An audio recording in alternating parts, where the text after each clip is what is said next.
I want to show you something now that I think is important as well. Take a look at this video. Look at this. See that?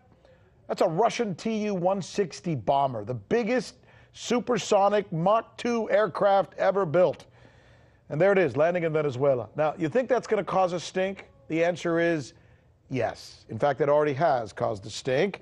U.S. Secretary of State Mike Pompeo will describe his feelings about this, and they're not nice. We're going to have a lot more on this part of the story in just a little bit. But first, let me do what we like to do on this newscast often, and that is to try to explain something that most of us as Americans simply don't know, but maybe we should know, right? The mission of this newscast, I've told you this from the very beginning, my first day sitting on this chair. I've said it many times. We don't just do the story and then drive on by. What we try to do is ask the question, how'd we get here? How'd we get to this point with this particular story? So let's do that, because to answer that question, I need to take you back now to 1990 and tell you about something that happened back then at and it's something our media does not pay attention to or remind you of, but it's important. Okay, so what happened in 1990, Rick Sanchez? Here's the answer. The U.S., while negotiating the reunification of Germany, remember the whole Mr. Gorbachev take down this wall thing? Well, the U.S. swore and made a promise to the Russians that if they helped reunify Germany, they would have nothing to worry about in terms of the United States or NATO expansion. In fact, here's the language that was actually used in the transcript of the meetings held in Moscow, February 9th of 1990. James Baker, remember him? Working for George Bush, President George Bush. He tells Mikhail Gorbachev that in exchange for cooperation from Mr. Gorbachev and from Russia on the Germany thing, the U.S. will make and this is a quote, an ironclad guarantee. Remember those words, ironclad guarantee that NATO will not expand, quote, 1 inch eastward, not 1 inch. The quid pro quo was clear. You, Russia, will agree to a deal in Germany, and we, the United States and NATO, will agree to not encroach near your country. Mr. Gorbachev agrees, deal done, promise, handshake, boom, done, fine, right? No, not so fast. Because let me show you a couple of things. I've got a couple of maps here that I want to show you, and I'm going to show you how this whole thing broke down afterward. Okay, so here's 1990.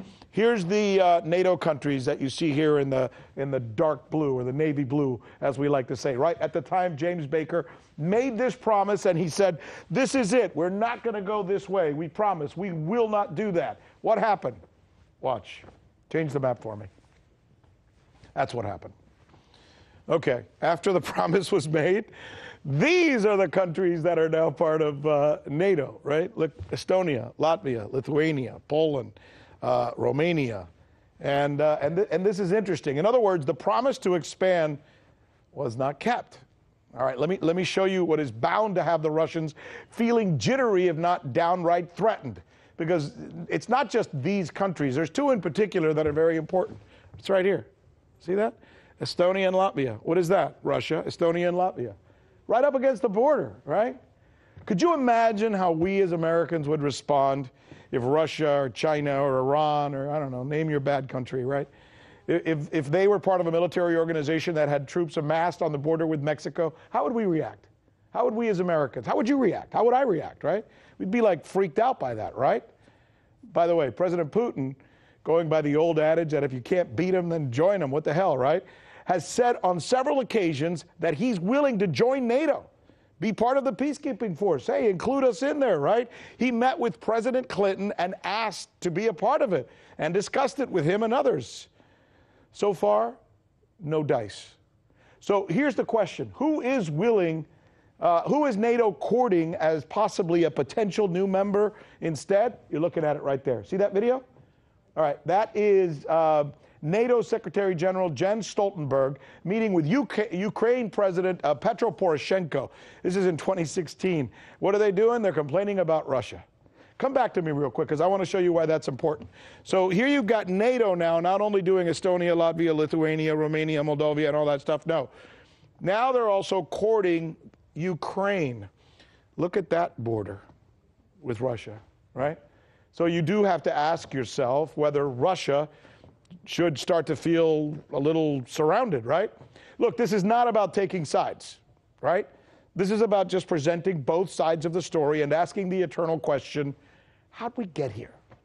I'm Rick Sanchez. This is RT America, where we do believe it is time to do news again. Let's begin here. And this is the story. Russia lands a plane in Venezuela.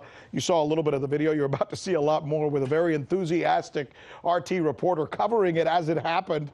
Is it a show of force to the West? The West, in the form of U.S. Secretary of State Mike Pompeo, is lashing out against Russia. One of the nastiest and most vitriolic anti-Russian statement made since the evil empire, quote. Pompeo calls Russia a corrupt country that squanders public funds, squelches liberty and freedom while its people suffer.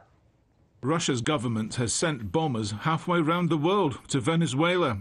The Russian and Venezuelan people should see this for what it is.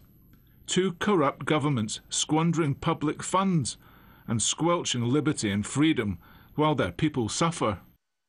Meanwhile, Russian President Vladimir Putin's spokesperson responded by calling Pompeo's language both undiplomatic and inappropriate.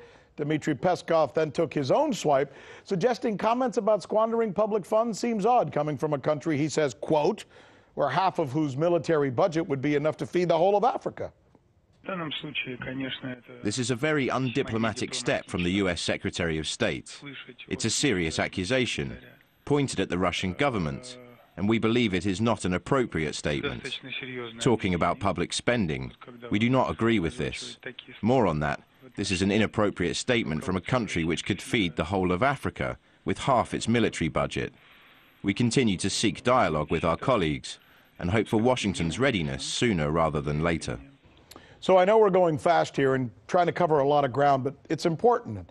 And it's important to show that that is what two Russian bombers arriving in Venezuela has set off. Here now, the story is told by RT reporter Maria Finoshima. Here it is, one of the two Russian Tupolev Tu-160 strategic nuclear-capable bombers has just landed here in Venezuela. Wow, spectacular!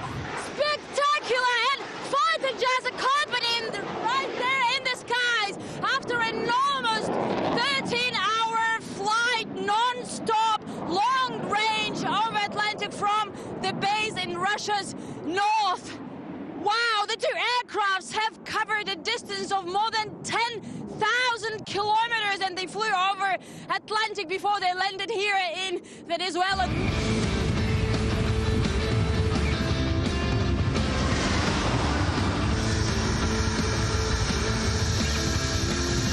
Tu-160 is supersonic strategic bomber, Black Jack under NATO classification, known in Russia as White Swan.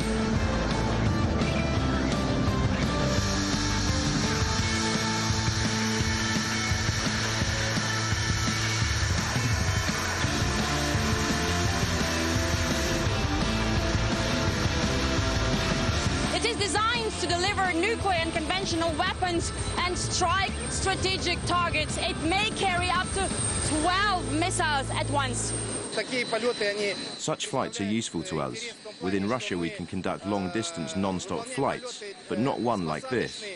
The aircraft crossed an ocean and passed through different latitudes, which is useful for training and demonstrating aircraft reliability. This visit is part of a very close military cooperation between the two countries. Russia is Venezuela's army #1 provider, with its helicopters, fighter jets, rocket complexes and other weaponry being in active use by the country's armed forces for years already under multi-billion contracts. The country's defense minister has come to the airfield to personally greet the Russian pilots. Our armed forces have improved their combat readiness. We are constantly working to raise our game and ensure that we have a modern military capable of defending the country. Russia and Venezuela have already conducted numerous joint military drills, and later this week on Wednesday, these two White Swans are expected to leap to the air as part of yet another Russian-Venezuelan military training. Jim Jatras is joining us, former U.S. diplomat, good enough to talk to us about this. Why do you think the Russians this was just a macho show of force. Look at us. We're big and bad, too, and we're tired of you guys showing how big and bad you are. And we're going to show how big and bad we are by landing these 2 planes in Venezuela, your hemisphere. I think there's an element of that. I think, as you showed very much on the map, when we, let's be honest, broke a promise not to expand 1 inch further east, and are right up in their face. Right, yeah. And remember, we still have declarations on the table from 2008 that not only Ukraine, but Georgia will be members of NATO. We see the rising tensions in Ukraine now. The maneuvers we're having still on Russia's borders, right on their territorial waters. They're basically saying, look, if you want a new Cold War, if you want to go back to that, we've got capabilities too. You're used to being the master of everything in your hemisphere. Yeah. They're not right on our border, but they're on our hemisphere, and they're showing they can do it. As an American, can you tell me why my country is so dead set on always seemingly wanting to have Russia as its arch enemy, like forever and ever, no matter what they do or what happens? You know, there's no rational reason from the point of view of national interests of the United States or the welfare and safety and prosperity of the American people. So why then? So why? I think there's several elements to it. I think, first off, there are an awful lot of rice bowls that get filled with the whole industrial complex. And it's not just military-industrial complex. I think the whole deep state is powered on I think that's part of it. And, you know, look, all those McMansions in the Washington suburbs have to be paid for somehow, right? Yeah. But I think there's more to it than that. I think there are people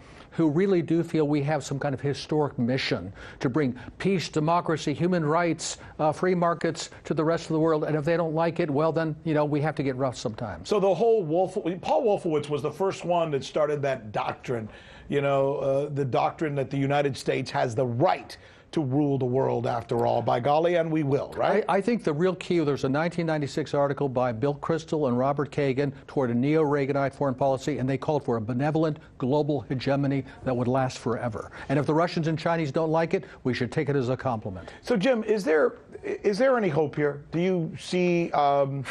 It doesn't look to me, I know Americans want to hate Putin, and, you know, now the left is even anti-Putin and anti-Russia, so everybody seems to be, but it doesn't seem to me that they're acting in such bad faith all the time as the media portrays them. No, I don't think that's the case. I realize, especially on this network, people are going to say, "Oh, it's special pleading." All no, I got no dogs in this fight. Not you, but people will say that. And look, I'm a Trump man. You're not. Right. He ran in 2016 saying we're going to get along with the Russians. We're going to get along with the Chinese. And then you look around him, he's got all the people from the same neocon swamp that brought us 30 years of these policies.